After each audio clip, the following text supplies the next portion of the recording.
go right up to 5 megawatts or pretty close to it, like you see in this picture here. And something like this is usually going to take about 20 to 25 acres. So that's the scale that you're looking at with that. We just wanted to talk about the volume of applications we've been seeing in National Grid, and also the type of applications. So this goes back about 5 years. We've had some really big peaks that you can see here where depending on when the state changes incentives or NYSERDA offers new deals or some of the policy is changing in New York, we tend to see spikes either right before or right after those changes, depending on whether it's favorable or unfavorable for solar developers. If something unfavorable is coming out, they'll get a bunch of applications in right beforehand. If something favorable is coming out, they'll get them in right afterwards. But one of the trends you'll see here is the yellows, and those are those 5 megawatt applications I was talking about.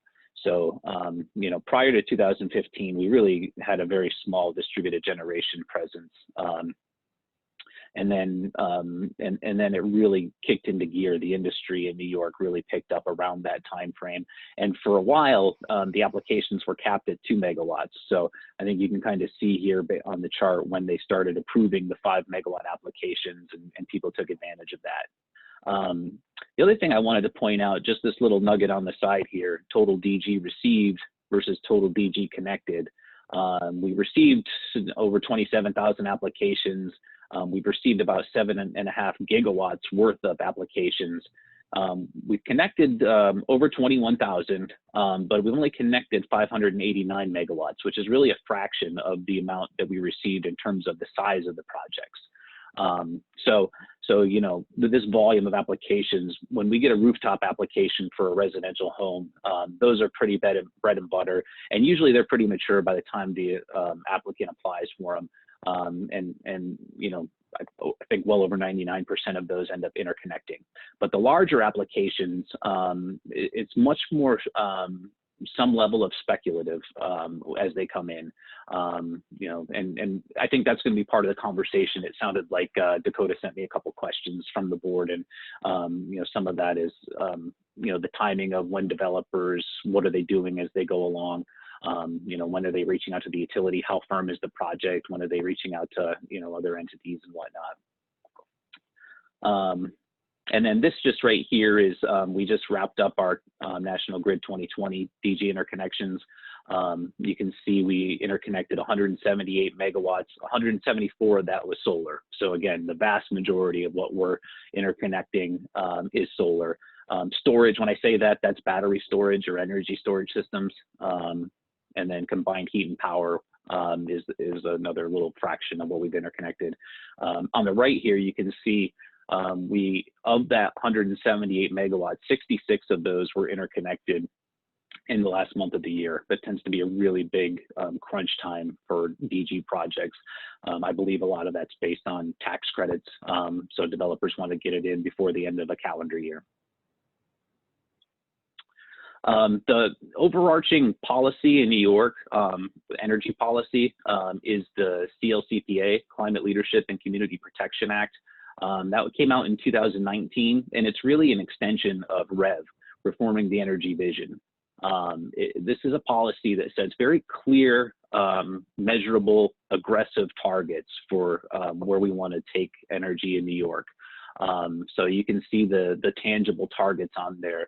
6 gigawatts of solar in New York by 2025, 3 gigawatts of energy or battery storage by 2030, and 9 gigawatts of offshore wind by 2035.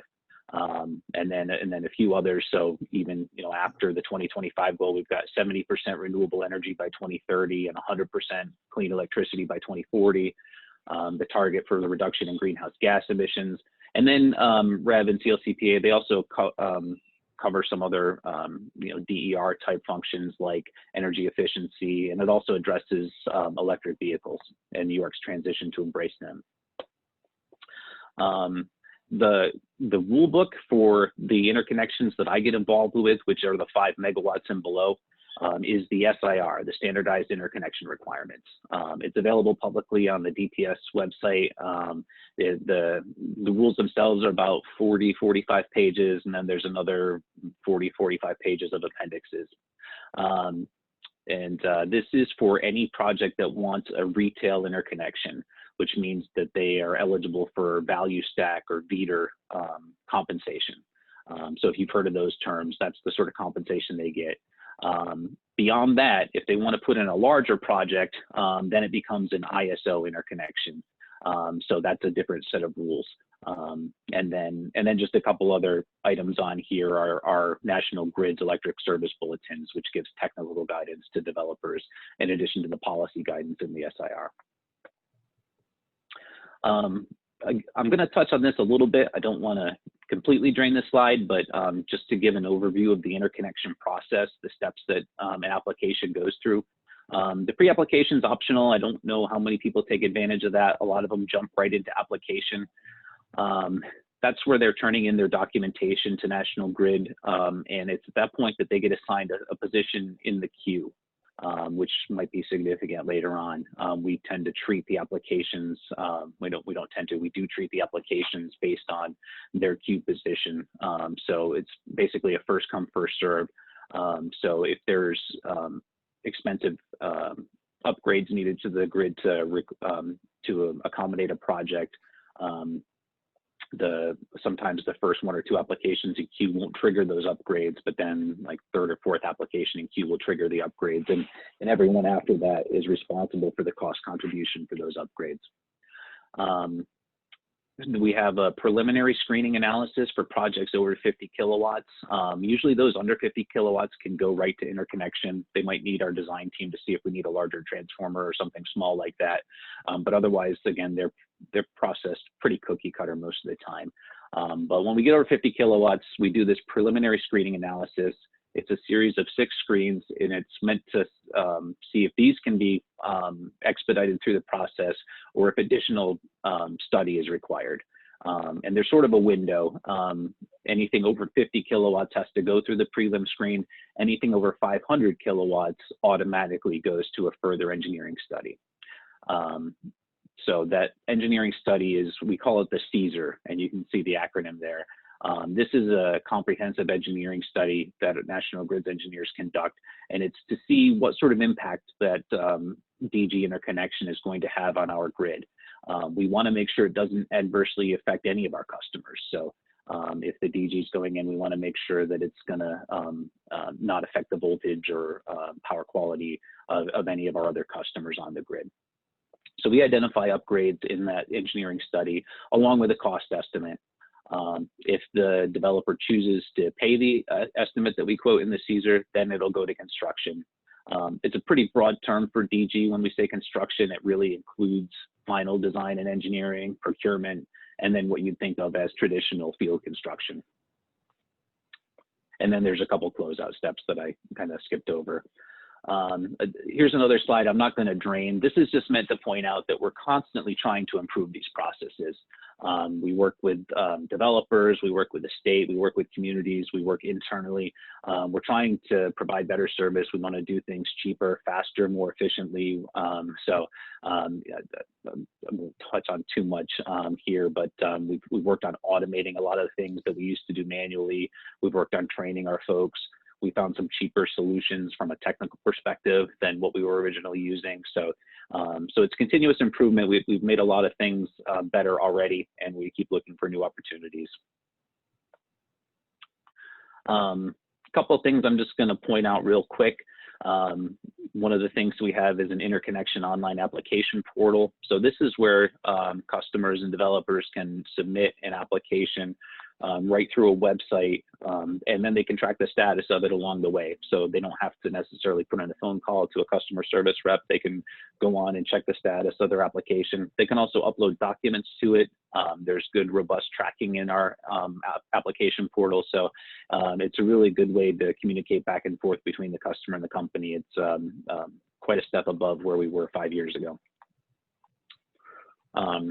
Another great tool we have is we have a website that we call our system data portal. You can see it's got several tabs listed for it, but one of the highlights of it is our hosting capacity maps.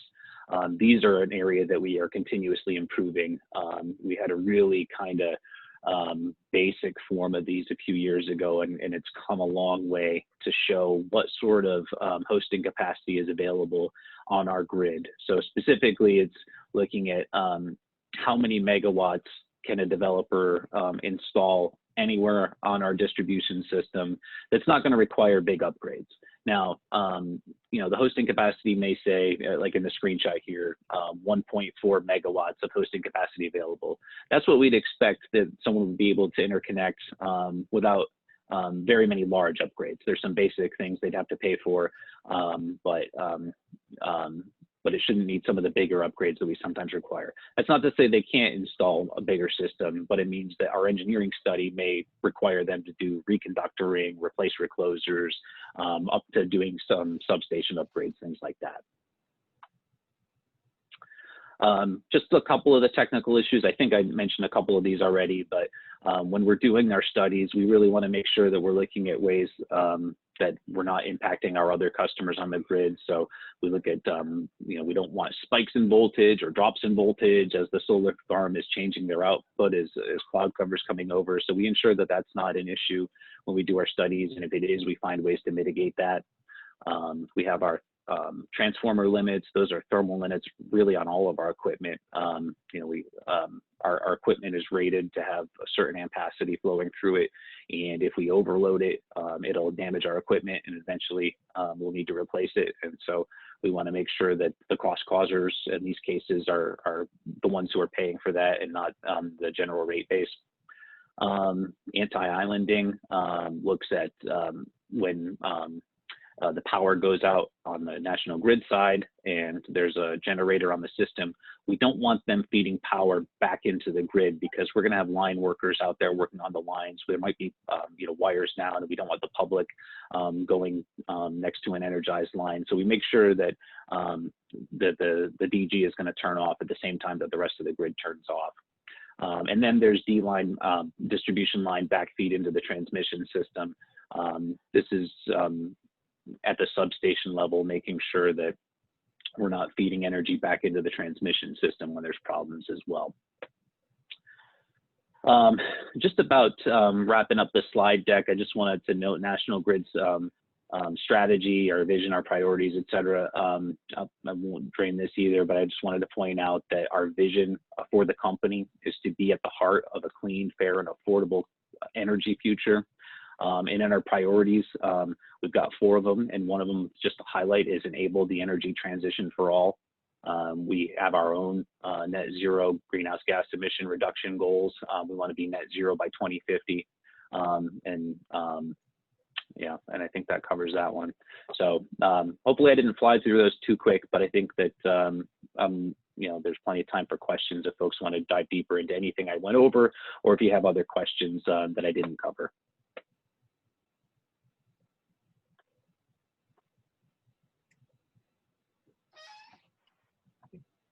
Thank you, Casey.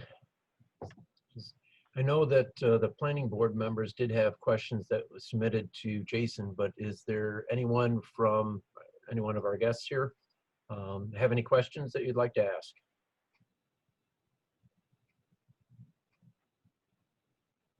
Yeah, hi, I'm Hugo Adaman. I'm a Village of Potsdam planning board member. And Casey, I do have a question for you about one of your slides, a couple of slides back, talking about your customers.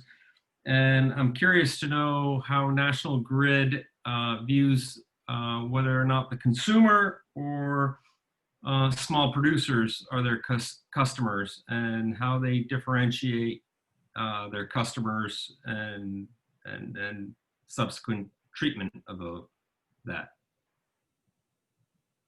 So once someone's connected to our grid, they are our customer. We have, you know, that's why we spend so much time scrutinizing the applications when they come in. When a developer wants to propose a DG interconnection, again, we want to make sure that we're evaluating their system, and we want to make sure that they're contributing whatever costs they're causing based on their generator. So if they're going to trigger a line upgrade, you know, something like that. We don't want to pass that on to our existing ratepayers. We want to make sure that the cost causer is paying for that. And then, you know, once they're online, they're connected to our system as the same, whether it's a distribution generator or a load customer. Thank you. Yep. This is Mark Gazen. I don't know if this is appropriate or not, but I think of the tremendous expense that taxpayers have for energy conservation, and it's reflected in their electric utility bills and different little categories, 5 or 6 categories for clean energy. And I'm just wondering, I always wonder if there's any way that the communities and your customers can capture more of the benefit of these kinds of generating facilities. In other words, do you have conversations with local administrators, and is there a dialogue that takes place in giving local communities the opportunity to get a benefit from a large solar project, maybe just pay the transmission costs from the facility to the community and pick up some of those benefits where all the taxpayers can benefit? For instance, pick it up in sewer, water, that kind of thing, which help assist them with the tax bill. Yeah, great question. So one of the big programs in solar in New York is called Community Distributed Generation, or CDG. And I believe just about all developers take advantage of this. So what they do is the energy savings by the solar farm is passed along to consumers. They actually have something called the 60-40 rule, where 60% or more of the customers that participate in this CDG program are meant to be residential below 25 kilowatt, you know, typical residential homes. And then no more than 40% can be businesses, and a lot of times those can be like local businesses. So yeah, the community solar program is a big way that solar developers try and reach out to the communities and participate in the savings. And you know, I don't want to pull anything guess, but I think it's typically maybe 5 to 10% off their bill for the residents that participate in these community solar programs. And I think, you know, what I see a lot of times, the solar fields that are moving into communities can typically sign up, I think, like 600 to 1,000 customers is not uncommon to see. You know, and then there's more things in the works. So right now, National Grid is working with NYSERDA on something we're calling it the Solar Access Initiative. But essentially what we're looking is, if developers don't want to participate in community CDG, then they can enroll in this Solar Access Initiative. And that's a way to pass along the savings to all low to moderate income customers in National Grid's upstate New York territory. So roughly 140,000 customers fall into that low to moderate income LMI customers. And it would be a way that every solar field that signs onto that would be passing savings onto them. So 1 or 2 solar fields signing on might be a little drop in the bucket, but if we attract a lot of them into this program, then it can add up to be pretty significant savings for the customers that need it the most, those low to moderate income ones. So yeah, thank you. This is Andy. At some point, are you going to have an issue balancing your load when you get enough solar onto the grid, or you know, do you have plans in place or ideas for are you just going to limit the amount of solar in your connection? Because, you know, we don't have a lot of wind, and wind kind of balances solar in a lot of ways, winter and summer, and night, and obviously night and day. So can you give us some thoughts on that, please? Yeah, that's a great question, and trying to figure out which direction to take it, because there's about 4 or 5 different ways I could go with that one. That's pretty dense. Let's see. So yes, we are concerned about the generation to load ratio. That's you know, part of what we look at in our engineering studies. To this point, we very much err on the conservative side. So we, you know, we look over an area and we determine if there's a potential of backfeed, and if so, where is it going to go? Let's see. One of the things we're looking at doing in the future, we've got a pilot in the works now. We're calling it active resource integration. Essentially what it is curtailment, where what we do is we allow the generators to increase their output at periods of high load, and then as the loads go down, you know, the company shut down for the day and whatnot, the distributed generators have to scale back their output. So that's one way that we're looking at dealing with that. Another way is energy storage. So in the questions Dakota sent me, I think someone had a question about batteries and energy storage. We're kind of at the beginning of the energy storage installations in New York. We've got a couple that we've interconnected so far. We've got a lot of developers that are proposing energy storage projects.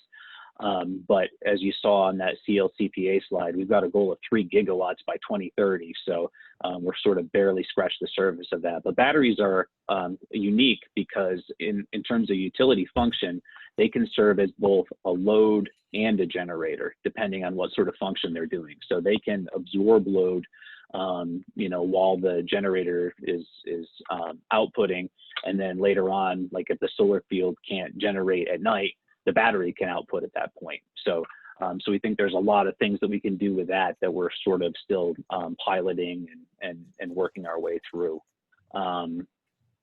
And then, you know, and then if it gets too saturated and moves up into the transmission system, then you get into the ISO generators, and those all can be curtailed already. ISO is already, you know, has that practice with their generators that if there's too much generation, they can scale back what they're accepting into the electric power system.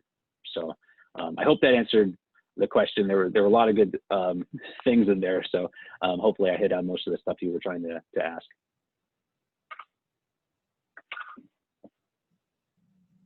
Okay, any others? This is David. Can I try one here, Brian? Sure, David, go right ahead. For the 5 megawatts and less, we have the sense that often we're seeing far more projects that are ever going to actually be built. And often the concern is that the substations aren't capable of dealing with the additional load. As planning board members, how do we sort out what is a viable project versus folks that are just simply prospecting? Yeah, okay, so how do I tackle that one? Because I don't think I have all the answers to that one. That's some of the issues that I face as well. You know, the one slide where I was showing the volume of applications we receive versus the volume that get interconnected, I absolutely agree. There's a lot of speculative applications out there. So we run into the same issues of how do we forecast what we're gonna, you know, need to resource and procure over, you know, the next year to a couple years range. So, you know, I had mentioned that we look at the thermal ratings of our equipment. So we have different size substations.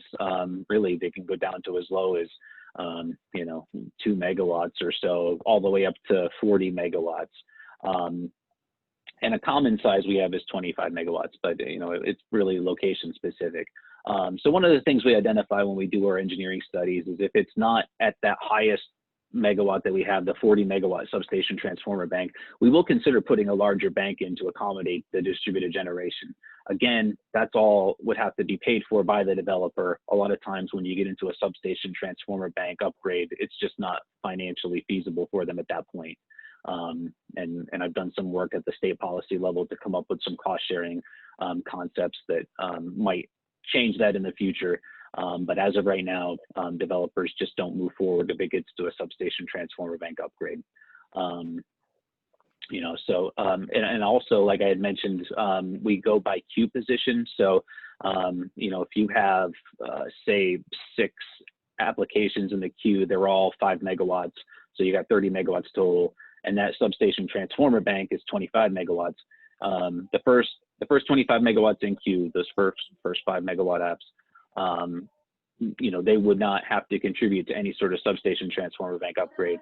That sixth one that comes in that goes above the substation transformer bank rating, they're on the hook for the cost of it. And there is some level of cost sharing that other developers afterwards pay for. But that's part of the reason that drives so many applications, speculative applications, is they want to get in early so that they're not on the hook for those expensive upgrades. So it's better for them to have an early queue position, and then they'll start figuring out some more of the feasibility of their project. Does that make sense? I hope I didn't ramble too much on that. Well, yeah, it does. Is there some way we can get that information so we know what is a bona fide 5 megawatt project, because he's sliding in under whatever the capacity of your substation in is, versus the guy who's just a little bit late and now he's going to have to pay for the whole thing because he's over that 30 megawatt or whatever it is. So is there a way that the planning office, the planning board, can know that, okay, this substation is pretty well filled up. So if we get any more applicants that may want to use that, it may be far more speculative for them as opposed to what came previous. Yeah, so it's probably not completely nice and neat. There's a couple different places where there's some publicly available information.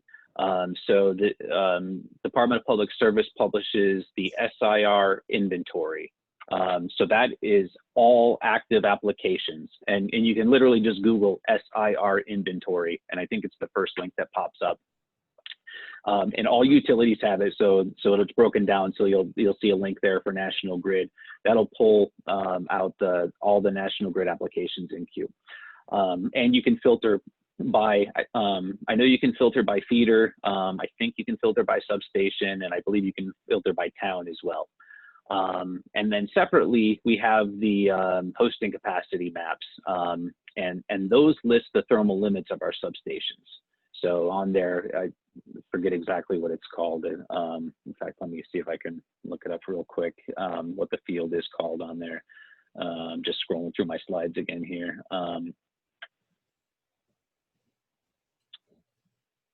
Shoot, I don't have it on the slide, but I think it's something like the thermal rating or something like that in the substation. That'll give you a sense of what that substation is capable of hosting.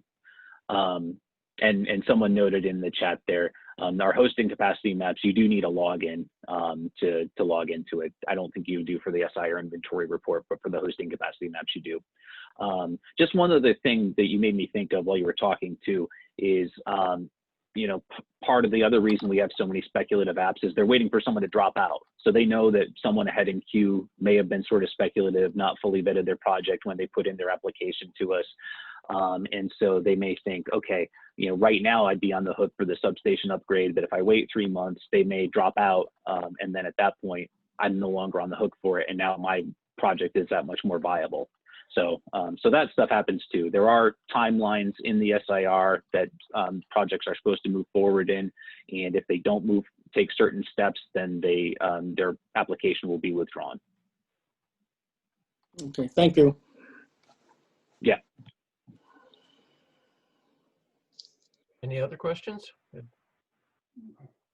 Yes, Danny.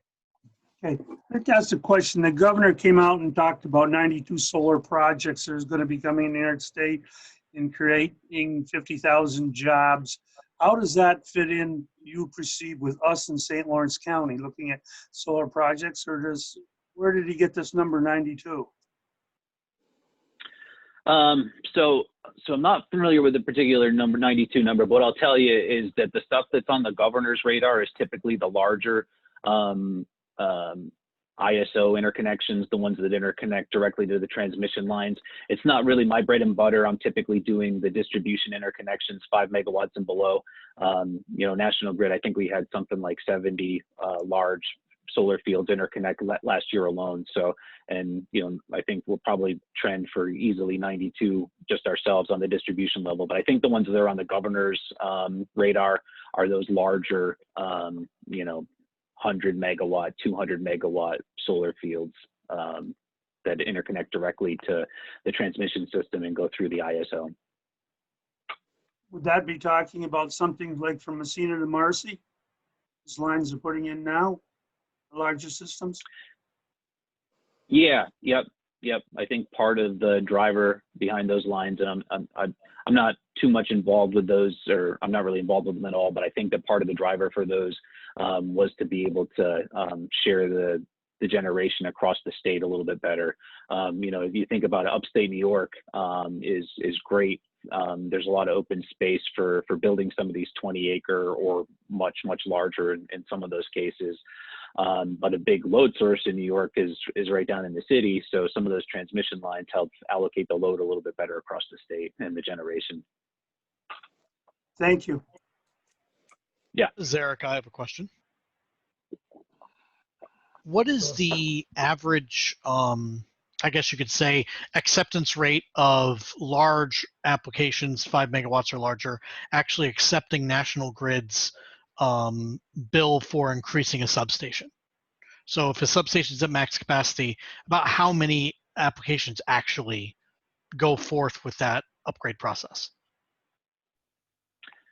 If they trigger a substation upgrade, so far none of them have gone forward. We've had a couple that I thought were close, that were very serious about it. So I'll use this as a chance to talk a little bit about cost sharing. The SIR has a limited cost sharing mechanism, specific basically to a couple of substation upgrades, including a substation transformer bank upgrade, where the first application to move forward is on the hook for the entire cost, but then anyone else who comes on after them reimburses that first one to pay for it, based on project size. So if there's 3 5-megawatt projects, the first one would pay it all, then the second one would pay a third back, the third one would pay a third back to that first one. So the first one pays everything up front, but then they can get reimbursed back by other projects that benefit from it later. That's current cost sharing in the tariff. I've worked on the past year a proposal that's sitting with the commission right now. We're hoping to hear next month on a ruling for it that sort of takes away that first mover burden, because that's what really kills the projects, because they pay it all up front and then they make it, they're taking a risk that someone's going to come along and pay them back, and it may not be for a couple of years. And we're talking about several $1 million minimum for these substation upgrades, and it could be much more than that. You could get into a 10-figure solution. So the new cost sharing proposal that we're hoping to get some good news on kind of makes it more of a pro rata cost share, where it's not the first mover, but it's right up front, everyone who's going to benefit from it together paying for it. Yeah. Thank you very much. That begs the question, if that's the case, then so the first guy over the limit, who normally would be paying the add-on costs, now is what, just going to pay a certain percentage, the assumption being there's going to be 4 or 5 others that follow after him? How is that prorated? How do you do that?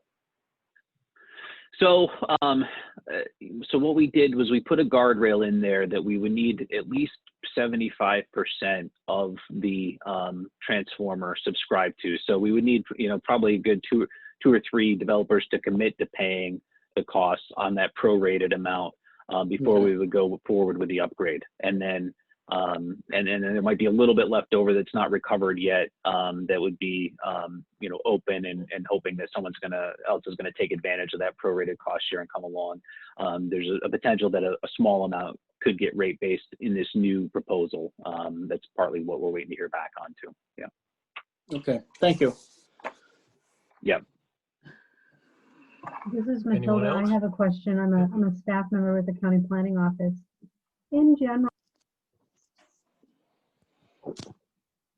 is it intended to have some excess capacity made available for new energy systems to be added on? And the second part of this question would be, the infrastructure that is in place in the North Country was originally designed and installed to accommodate hydropower. You see that all over the St. Lawrence River, and you see that in the rivers coming out of the park. Is there capacity available in the existing infrastructure that you see in St. Lawrence County to accommodate additional interconnects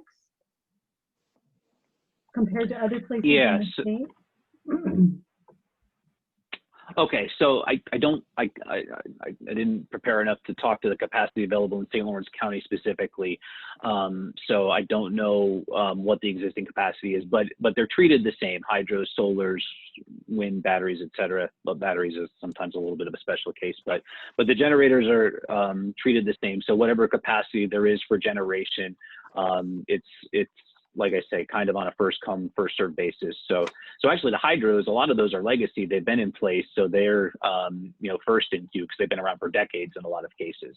But yes, if new hydros wanted to come along, they would have the same capacity available to them that the solar fields do. Let's see, you had a question too about reserving capacity.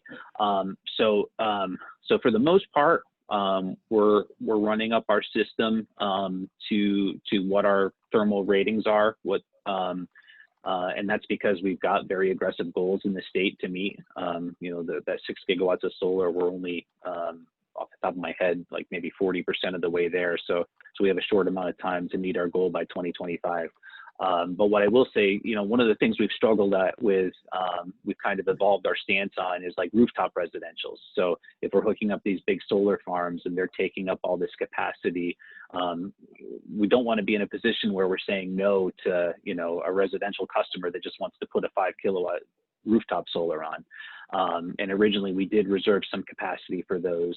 Our stance on it now is, I had mentioned, we don't factor in the load on the system, and there's always some load flowing back into the system or drawing from the grid.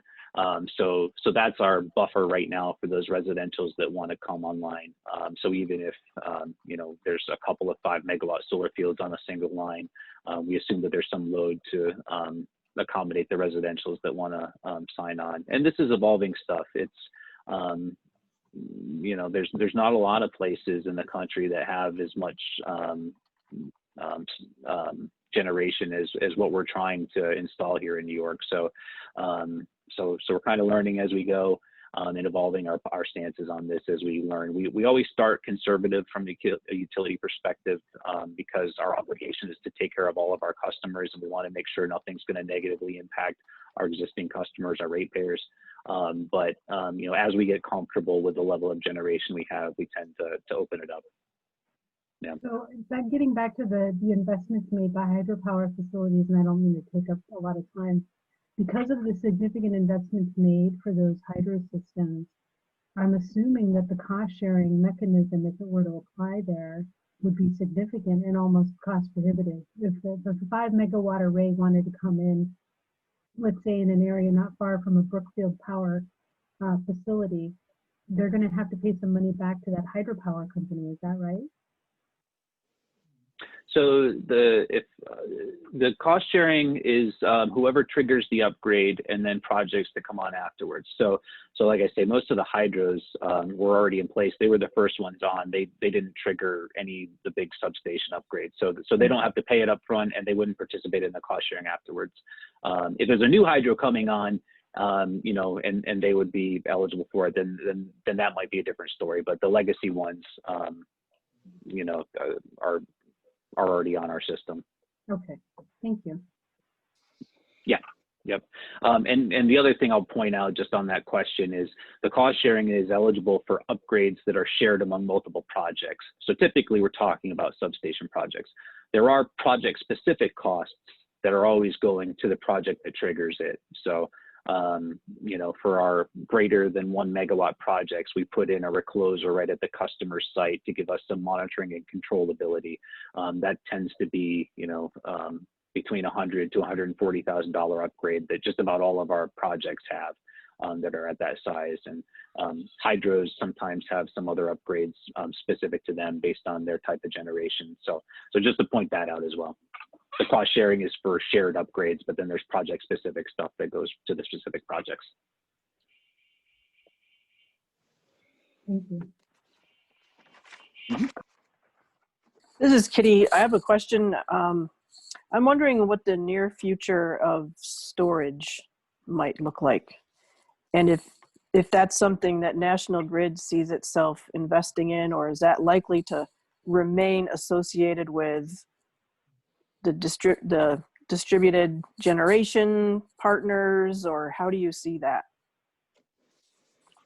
Yeah, great question. And there's a lot of things that energy storage can do.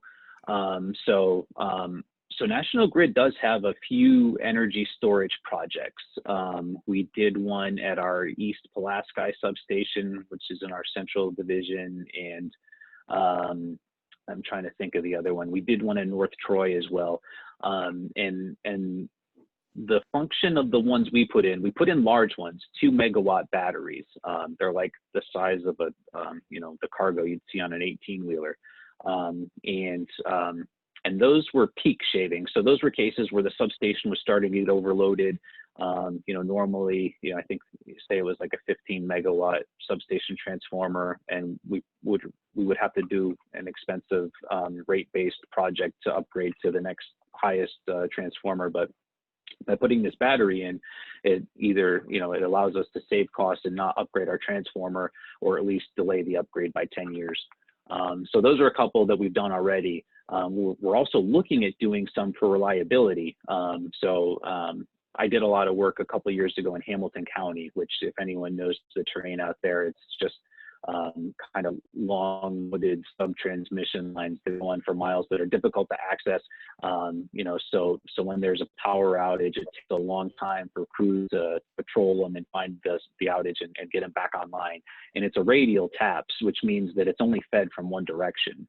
So we're looking at some projects where we can put in some of those large substation scale batteries at the other end of the lines, so that if the power goes out, we can kind of feed from two different directions and hopefully isolate the outage to one little spot. So rather than taking out half the county, we can restore most of the customers relatively quickly. So those are a couple different things we're looking to do with it, just in National Grid owned energy storage alone. And then that's not even touching in on what I think is going to be the majority of energy storage in the state, which is going to be developer storage, which we're seeing a lot of the applications come in now with solar paired with storage. So I kind of touched on that about how, while the solar is at a peak, the battery can charge, and then when the solar starts to go down, if the battery can still output to feed the loads, that's better for the grid to keep things steady state.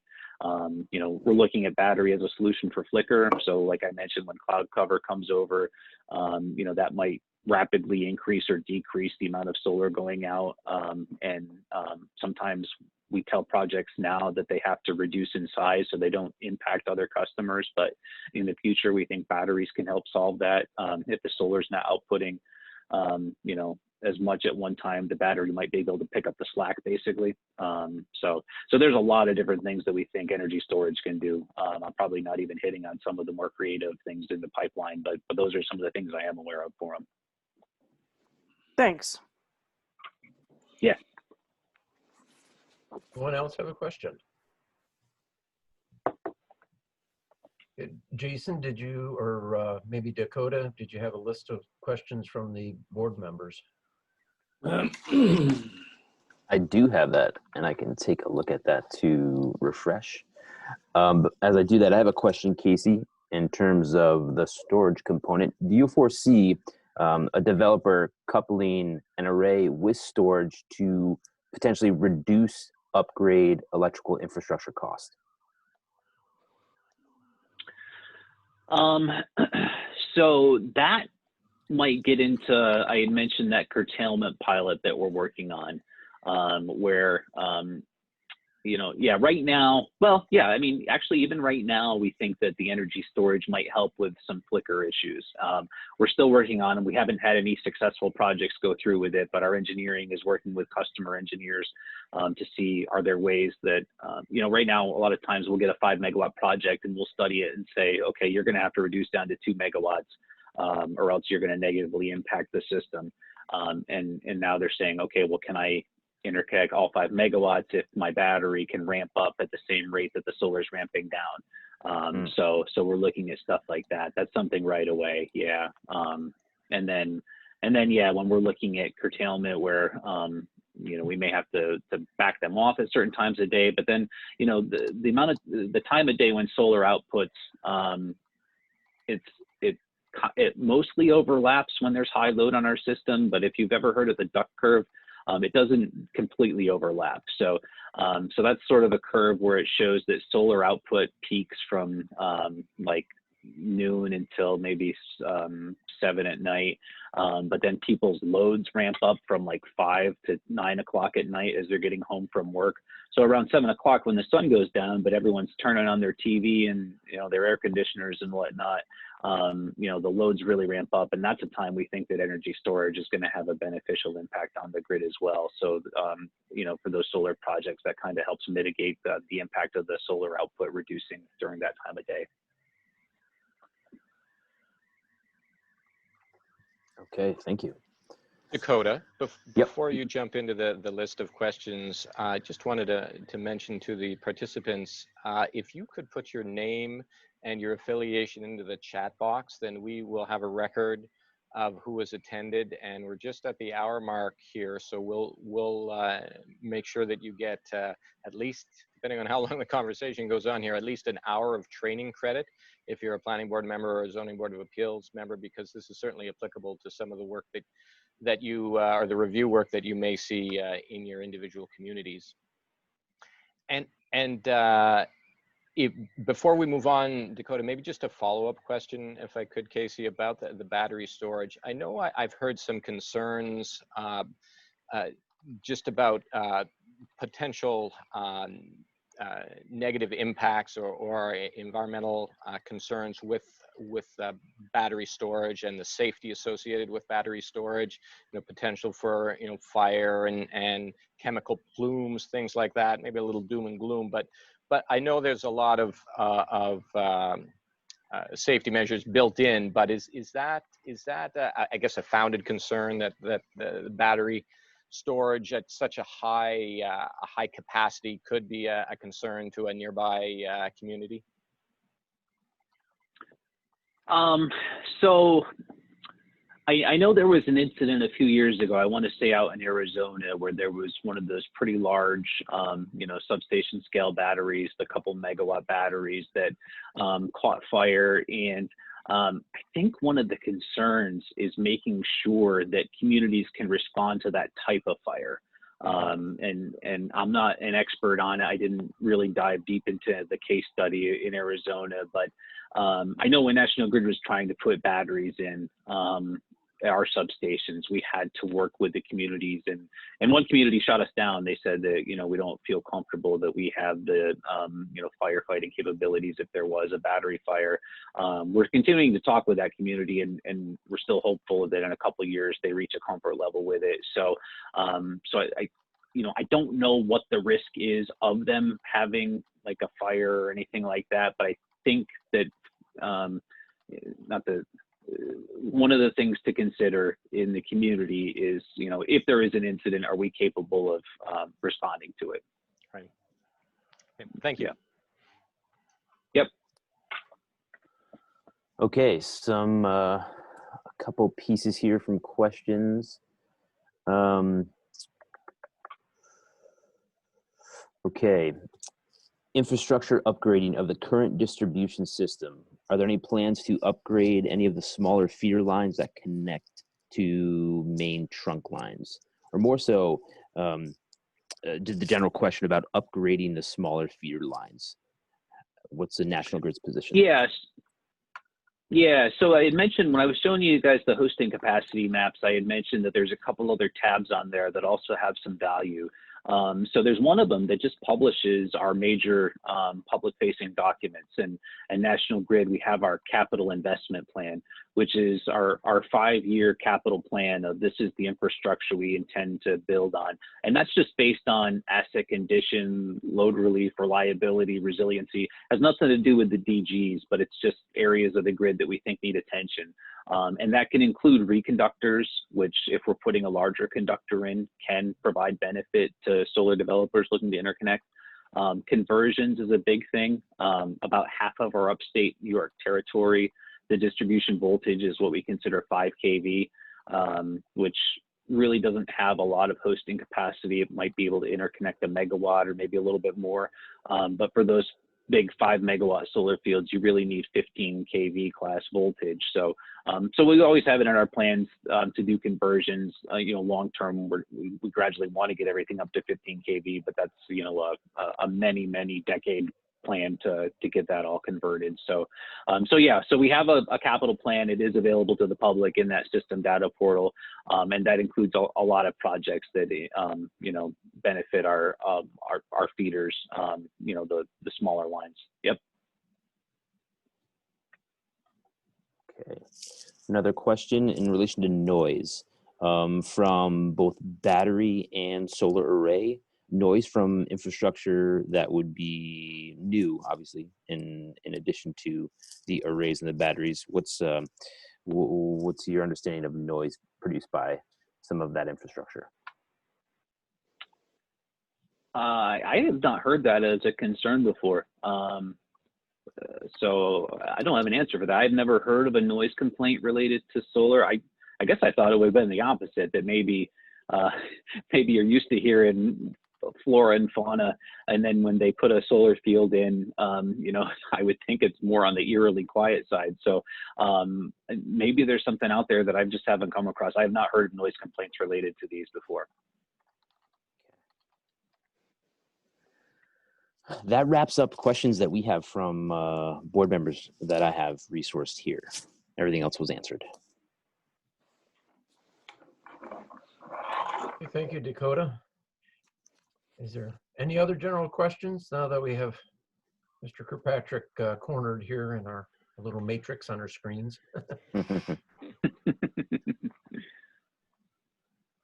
So if not, Casey, we really appreciate spending time with us tonight.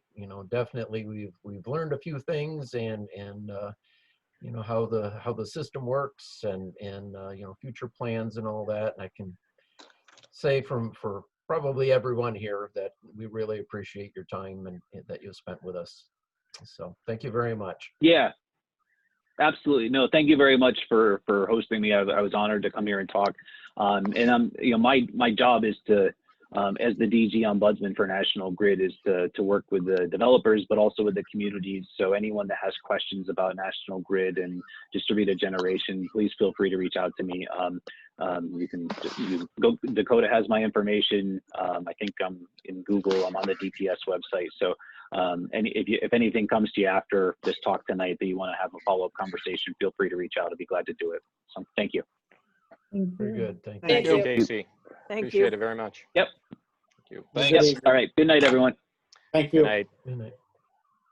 Yeah. And for all of our guests, you're more than welcome to listen in on our regular meeting. We don't have any good projects to review tonight. No solar projects for once. So we're just Not this month. stuff. Not this time. We usually have at least Next one. month we will. Okay. So, but like Jason said, this will qualify for training hours and all that. I'm assuming that we'll get at least one.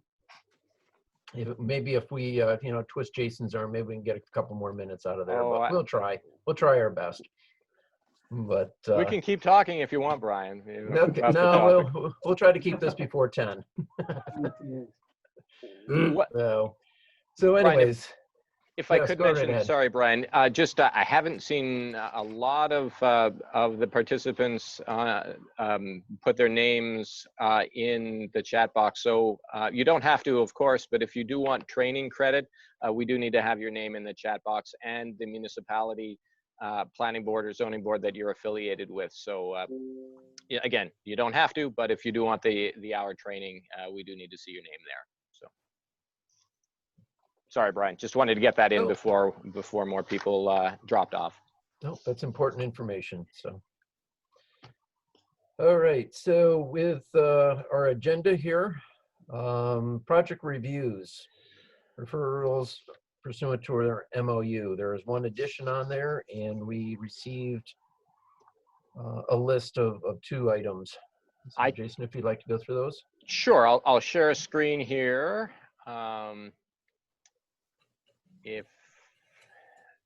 Let me get to the MOU list. I think it's after here. Okay, can everyone see this? Yes. Yes. Okay, great. So just 2 projects, as Brian mentioned. One was discussed at the executive committee meeting. It's a use variance, but it's for a recycling enterprise in the village of Messina that was a former recycling facility, the Messina Metals Yard. We did confer with Ken on this project, and staff was comfortable after that conversation in sending it back for local action. So that was the first project. The second is a subdivision in the town of Macomb, 1 parcel into 2. And that was a pretty straightforward large lot subdivision. And then I do have one more that I can bring up. I don't have, it's not written up yet. It was just received in our office today, but it is also another subdivision, again, in the town of Macomb. And it is again, a 2-lot subdivision. It's carving out a 4-acre lot out of a 136-acre parent parcel.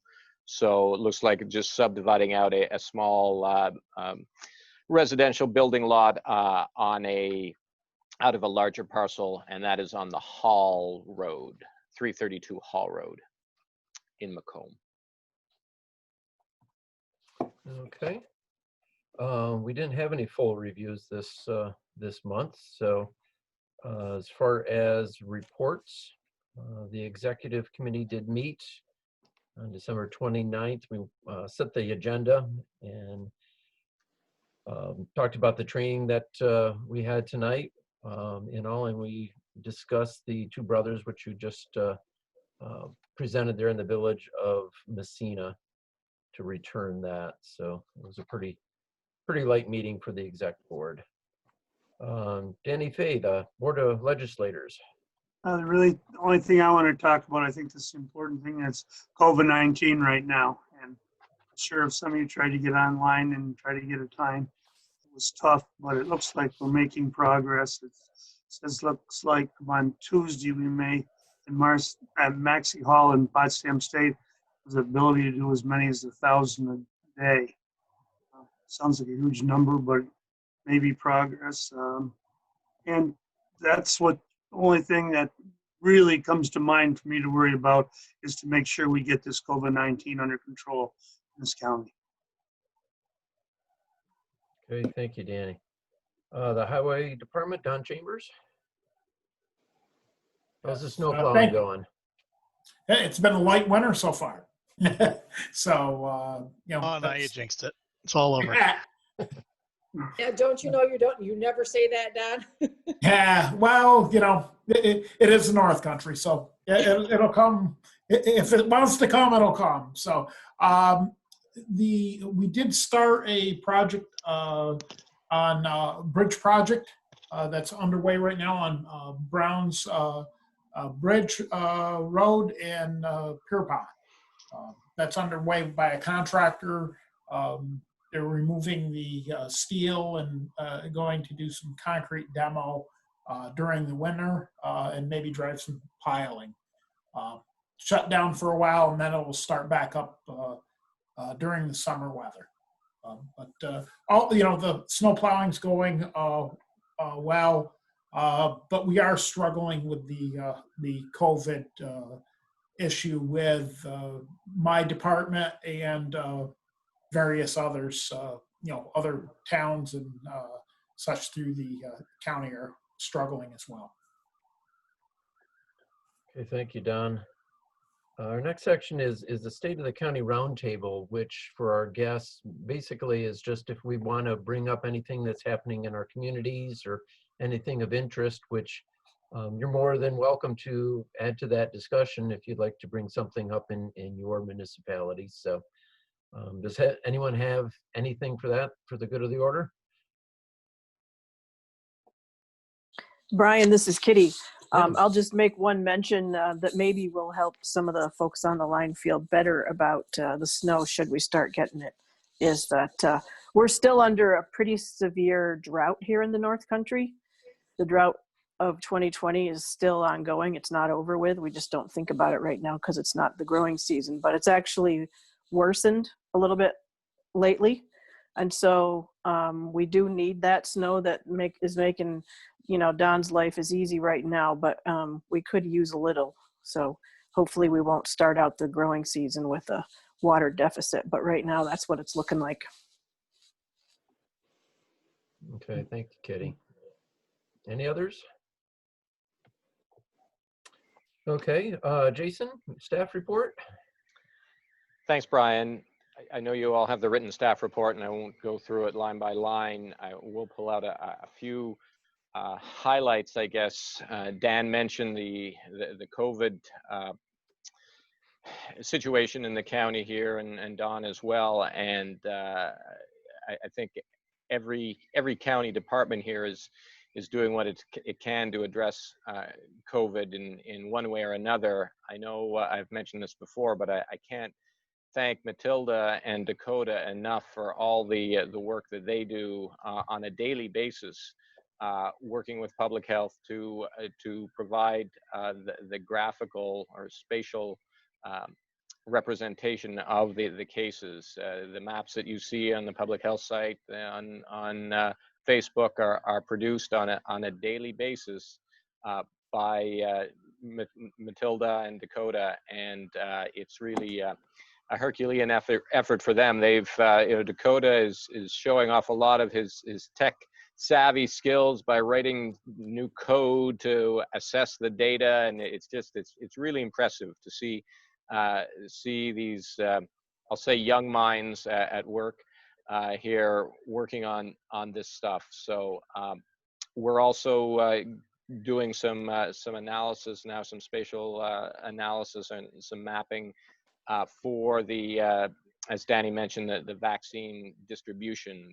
There will be several sites in addition to the Maxey Hall site that was mentioned, where they will be looking to distribute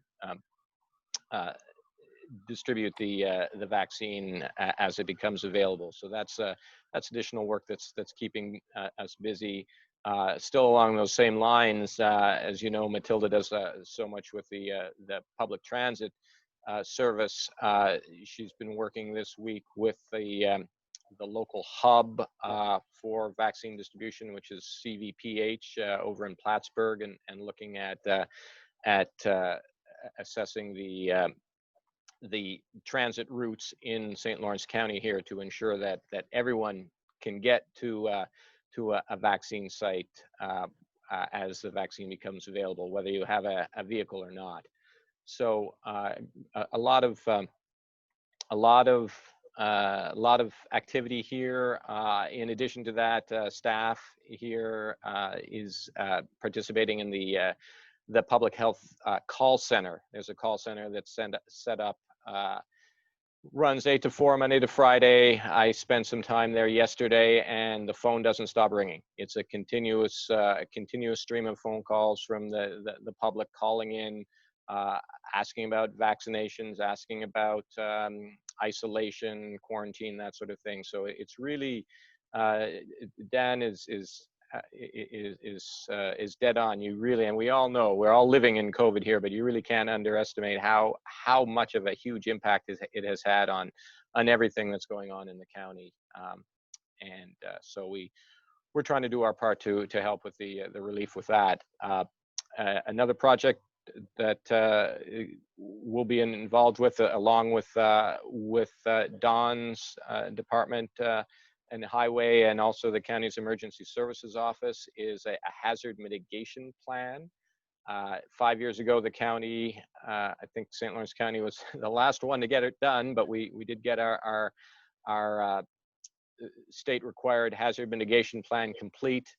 5 years on, it needs an update. So we're working with a consultant now to do an update on that plan, and we can, as that goes forward, we can give you updates on how that's progressing. I think that's all I have. I see Matilda's still on, so Matilda or Dakota, if you have anything else you want to put in from staff side, please feel free. Jason, this is Larry. Yes, Larry. Would you, I think something that might be of interest to the group, could you talk just a bit about the broadband survey? Oh, sure. Yeah, Thank you. Yeah, excellent point. Some of you may be aware that the county board of legislators agreed to co-fund, to pay, to cost share, pay half of a cost for a broadband assessment. They're splitting the cost with the Development Authority of the North Country, and are working with a consultant that will be doing a really rigorous assessment of the broadband build out in the county. As we know, more than ever now, with our reliance on Zoom and other platforms, we need a good internet connection. We need to have that to really function now. And it just doesn't exist in St. Lawrence County. Unfortunately, I received a call from the county administrator's office today about an individual who was calling that has a number of children that obviously need to have internet to be able to get into their school, and where they live they don't have it, and it's really a poor situation. So what the intent of this assessment is to really get a clear understanding of who has it, who doesn't, and that is really the building blocks of moving forward with a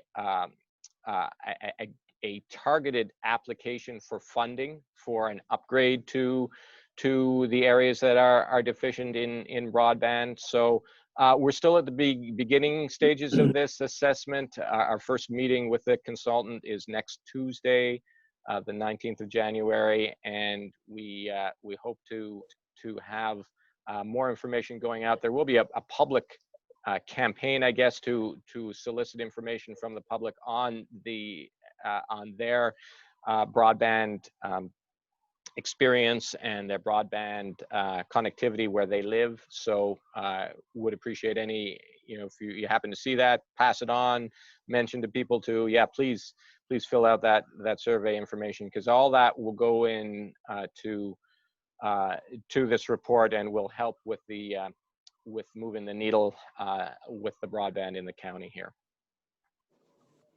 Jason, how's that survey going to be distributed? Great question, Sherry. I believe multi-media distribution. I'm not sure exactly the format that they're going to use, but I'll certainly have more information after the 19th. But I think it's not going to, I don't think it's going to be one and done kind of thing. You're not going to get a letter you may get a letter in the mail, but there will be other ways of getting the information as well. I think that there's certainly the ability to go to a website and fill out that information, but how we get people to get to that website if they don't have internet is, Right. That's the irony of it, right? So, Yeah. So we've got to figure out a way around that. And so, we'll certainly, as we work with the consultant, we'll look to get those questions answered. Okay, thanks. You're welcome. Good. Any correspondence that you're aware of? I don't have any correspondence in front of me here. The folder is across the office, but I don't think there was any, thinking back to what was in there, just a lot of FERC notices, which I've shared with you before, that have no actual information in them.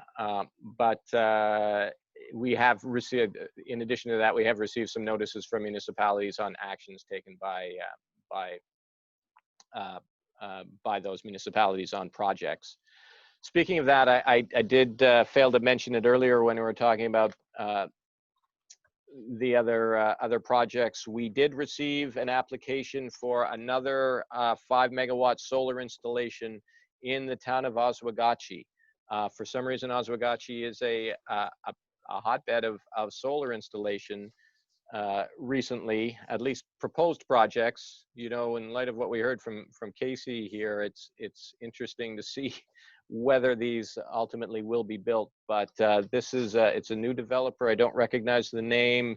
TJA Clean Energy out of Massachusetts, and looking to develop a 5 megawatt on the Kelly farm in the town of Oswegatchie. So we will plan to work that project review up and present it to you next month on the 11th of February. Very good. Very good. Any general announcements from anyone? Okay, if not, our executive committee meeting will be on Thursday, January 28th at 4:15. And our next planning board meeting is Thursday, February 11th at 7 o'clock, and it will be continuing on Zoom and all. So I want to thank everyone for a great discussion tonight.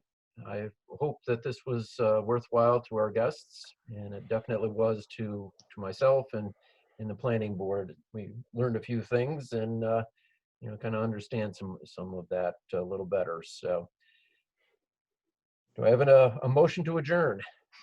So moved. That motion? Kim made the motion. Second. Kitty.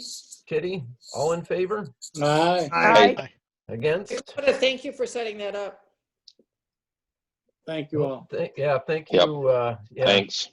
That was Dakota. Dakota That was responsible for setting that up. So Yeah. Thank you, Dakota. It was Thank you. Yep. Yeah, that was a great idea. Good job. Stay safe, everybody. All right. Our Good motion night, passes, everybody. so have a good night. Thank you. thank you all. Good Take meeting, care. Brian. Night. Thanks, Jason and Dakota. Thank you all. Yep. Good night.